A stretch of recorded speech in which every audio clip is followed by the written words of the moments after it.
Hello, Taurus. I'm Poetic Heretic, and this is your October 2019 astrology forecast. So, I will be taking what I consider to be the most important astrological developments of October 2019 and presenting my interpretation of them to you, to all Taurus people everywhere, whether you're a Taurus sun, Taurus rising, or Taurus moon. This is all information that will be relevant to and for you. So, starting out, in order to understand what is happening in October, we first must go back to the end of September, specifically to the new moon in Libra that occurred on September 28th at 2:27 p.m. Eastern Time. I have a list of notes here, by the way, on my screen, if you're wondering what I'm looking at from time to time, where I have all the relevant astrological data for you listed. So that is why I will be looking back and forth. So this new moon in Libra on September 28th took place in your 6th house of health and work and day-to-day activities. So that was the beginning of the current lunar cycle that is stretching through almost the entirety of the month of October. And so that's why it's so important.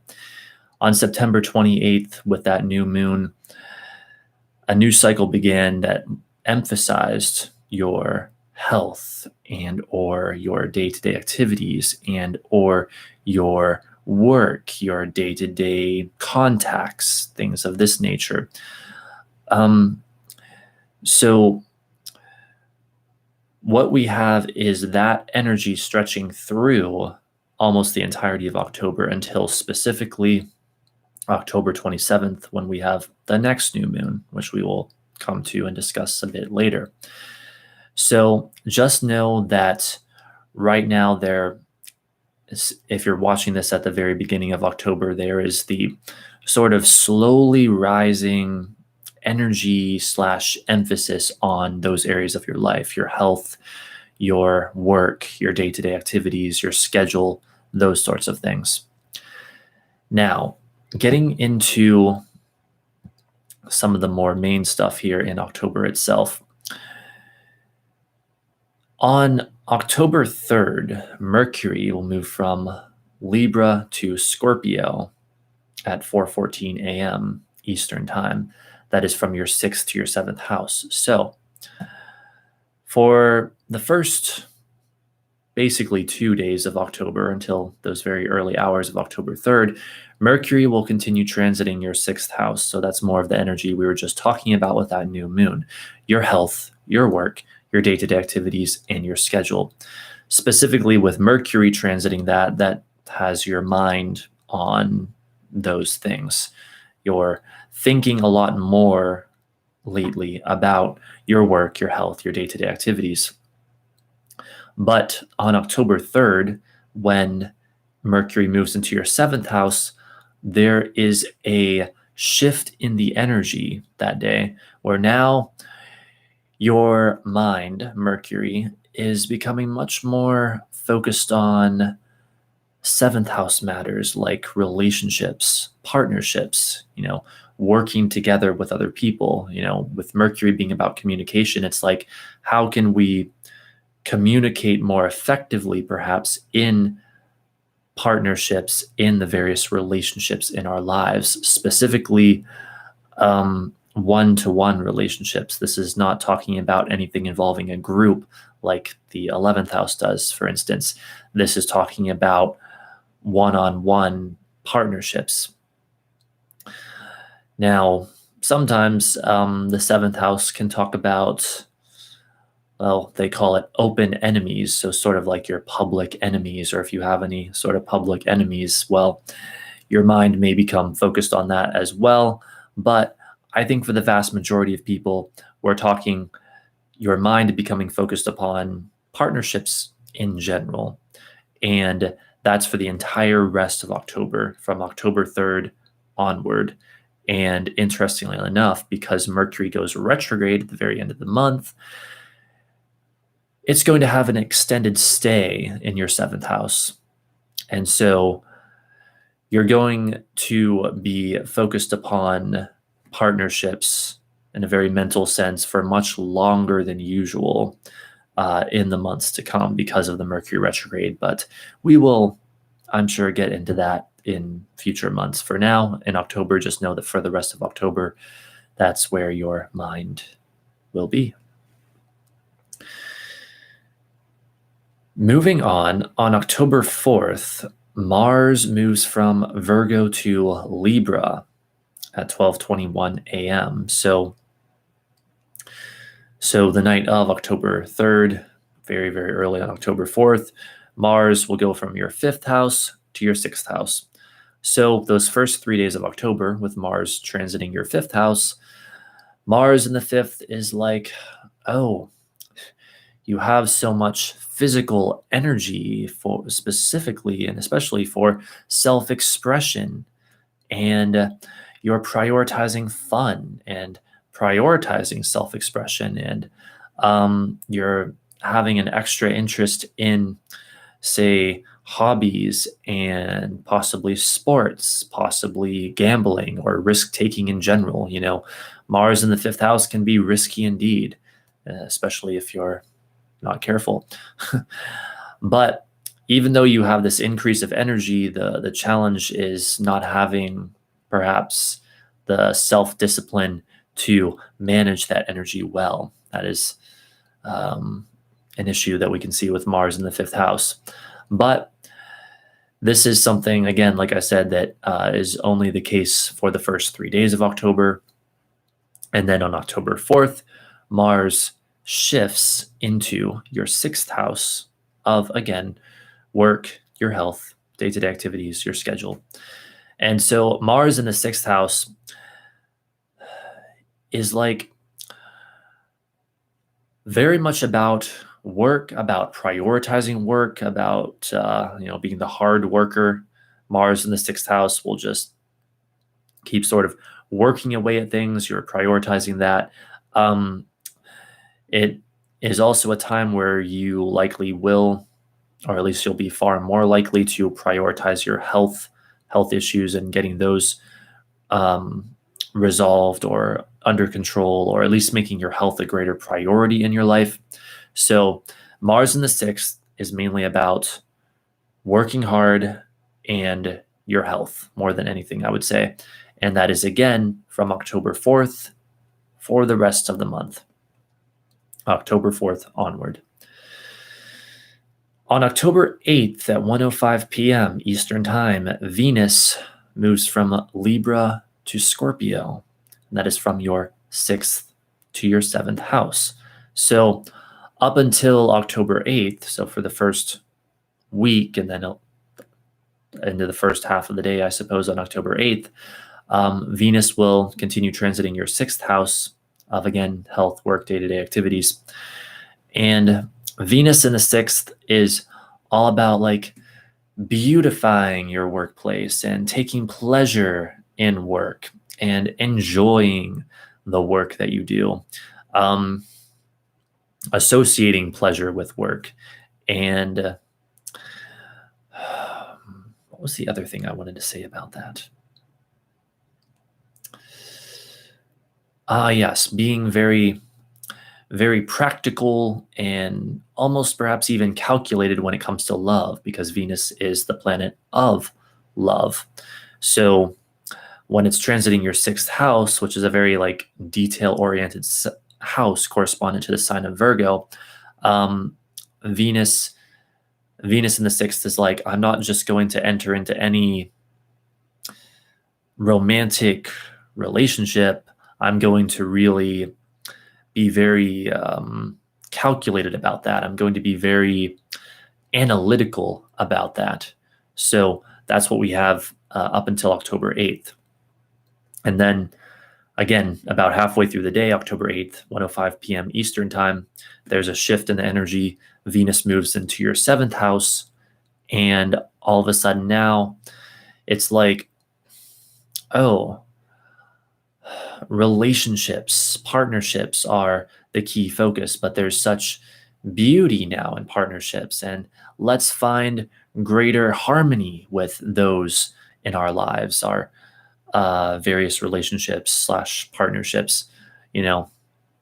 And it's not just romantic relationships either. It can be relationships of virtually any kind that Venus says, oh, let's find greater harmony. Let's get along. Let's be more understanding. Venus in traditional astrology is known as the lesser benefic, and the greater benefic is Jupiter.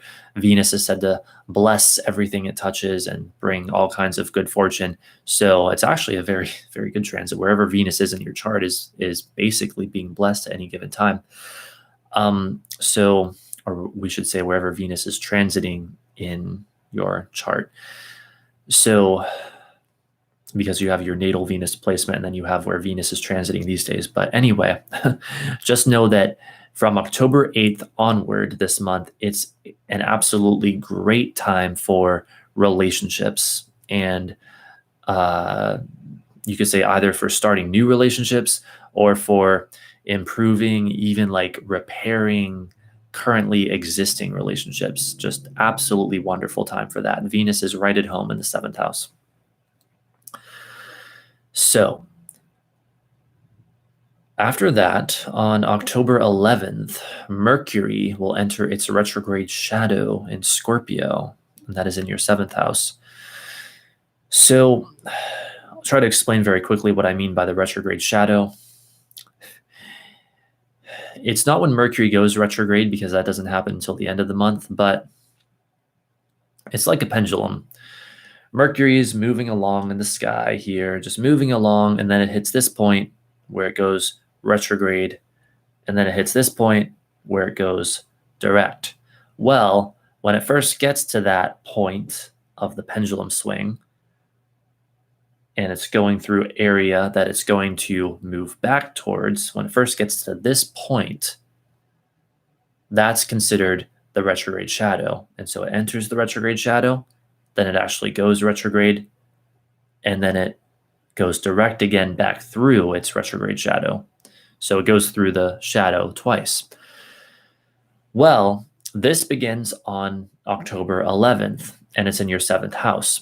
So when Mercury enters its retrograde shadow, it starts to feel like Mercury's retrograde already, even though it's not quite retrograde yet. And so there's this increased mental activity surrounding that part of your chart. And again, that's your 7th house. Now, Mercury retrograde in general is said to be a time where there's communication difficulties, where technology can break down, where there are misunderstandings and this sort of thing.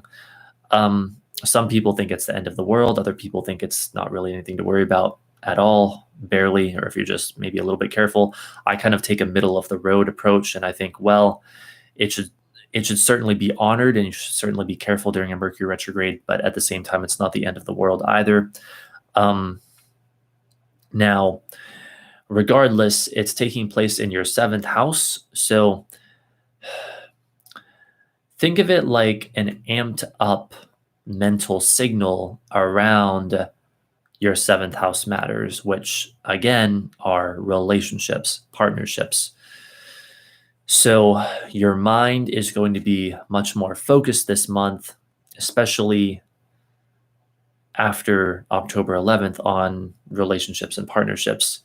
And that is, yes, in addition to Mercury initially entering your 7th house on October 3rd, as we already discussed. So if you can't already tell, because of the sort of cluster of the inner planets right now, in Virgo to Libra, most of them, this month is largely about 6th house to 7th house activity, like that transition. I mean, not every single thing is, but a lot of it is about that, and that's a huge theme this month. And that's how it is with every sign. It's just going to be a different house or different 2 houses for each sign, if that makes sense. So yes, just know that from October 11th onward, there's going to be greater intensity, mental intensity surrounding relationships / partnerships. And you're going to need to be a little extra careful that there aren't misunderstandings, Be extra clear in your communication with people and double check things, things of this nature. Following that, we have the full moon in Aries on October 13th at 5:07 p.m. Eastern Time. This takes place in your 12th house. But first of all, remember I mentioned earlier that new moon in your 6th house on September 28th. The full moon is like a culmination of that lunar cycle, of that energy. The full moon is where things come to a head. The full moon is where things happen. Now remember, this now full moon, when it started as a new moon, began in your 6th house of work and health and your schedule and your day-to-day activities. So expect those things to come to a head on October 13th, the time of the full moon in Aries. Now, in addition to that, it's taking place in your 12th house. So there will also be matters relating to your 12th house that sort of come to a head or reveal themselves on the full moon on October 13th. And the 12th house, that deals with hidden things, isolation, hidden enemies. It can deal with introspection. It's sort of a dark and spiritual house. And so there may be some, sort of, I don't want to sound like a doomsayer here or anything like that, because I wouldn't say it's anything too bad, but maybe some hidden things sort of come to light, or maybe even some ominous things may come to light around or on October 13th, the date of the full moon. May even be a sort of 6th house, 12th house combination. In fact, I wouldn't be surprised at all considering the nature of full moons. So maybe hidden things about your health come to light. Hidden things about your work may come to light, that sort of idea. Let me think, is there anything else with that? Well, just from my own observations, being that the 6th house and the 12th house talk about health in their own way, I really would sort of err on the side of health issues coming to light. Now, that doesn't automatically mean it's going to be a bad thing. Just means that health will be the subject. Your physical health will be the subject, or is very likely to be the subject at the time of this full moon, October 13th. So, moving forward from that, we have the sun entering Scorpio, as it does every year this time of year, on October 23rd at 1:19 p.m. And that is having the sun thus therefore move from your 6th to your 7th house. So this is kind of more of the same theme we've already been going over. Whereas up until October 23rd, the sun, the bringer of life, the vivification of whatever it touches, the life force, the awareness, the sense of self, consciousness, that has all been focused on those 6th house matters.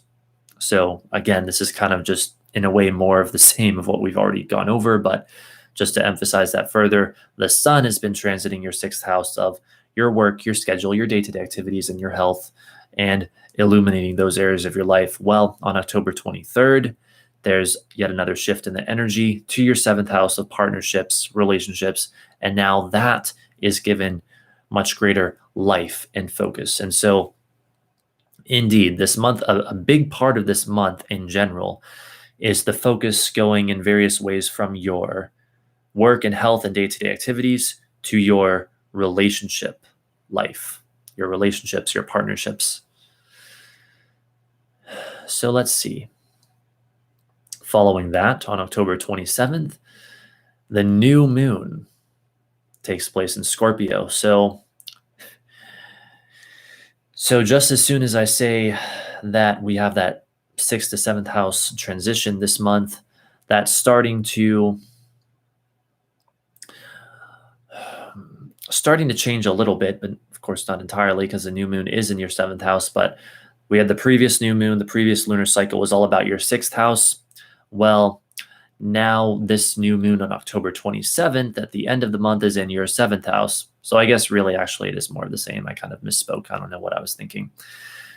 This new moon in your 7th house of relationships and partnerships means new beginnings in that area of your life, which will carry through for the rest of October after October 27th and will culminate in November and will be active throughout the majority of November. And hopefully we can talk more about that next month. Now, the interesting thing about this new moon, however, you see, all new moons are a time of new beginnings, but this one is opposite Uranus, the planet of sudden, shocking, unexpected developments. And so basically you can expect this new moon to be one where there are extra new developments. This is like a new beginning, like a bolt of lightning. There may even be some extremely sudden, completely out of the blue development on or around October 27th that marks the beginning of this next lunar cycle, and especially again in the area of relationships with that 7th house activity. This new moon takes place in your 7th house. Following that, we have the Mercury-Venus conjunction in Scorpio on October 30th at 6:04 p.m. in, again, your 7th house. So when Mercury and Venus get together, Mercury, the planet of communication, Venus, the planet of love and relationships, it's like, oh, let's talk things out. Let's work together. Let's have greater diplomacy and find resolution with things. Now, the fact that it's taking place in your 7th house of relationships is emphasizing that energy even more.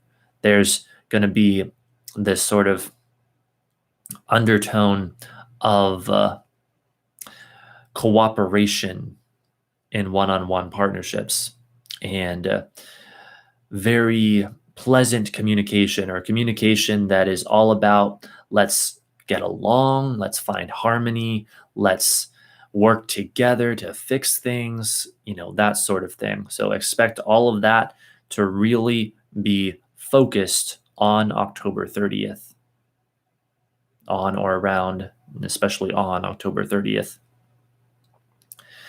Now, the final thing I'll mention here is, again, what I alluded to earlier, Mercury going retrograde, and that is on October 31st, Halloween, at 11:41 a.m. in your 7th house, again, your 7th house of relationships and partnerships. And so I mentioned earlier Mercury entering its shadow. Well, now we're at this end of the pendulum swing, and Mercury is slowly beginning to go retrograde. And so just again, expect even more intensity and focus, mental focus, especially on the subject of relationships.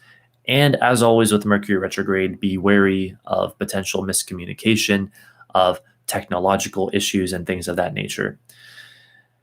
So that is your forecast, Taurus, for October of 2019. I hope you enjoyed. I hope you have a great month. Feel free to subscribe to me if you're not subscribed already, as I will continue bringing you more astrology and tarot related videos and forecasts. So thanks again for watching, and I'll see you next time.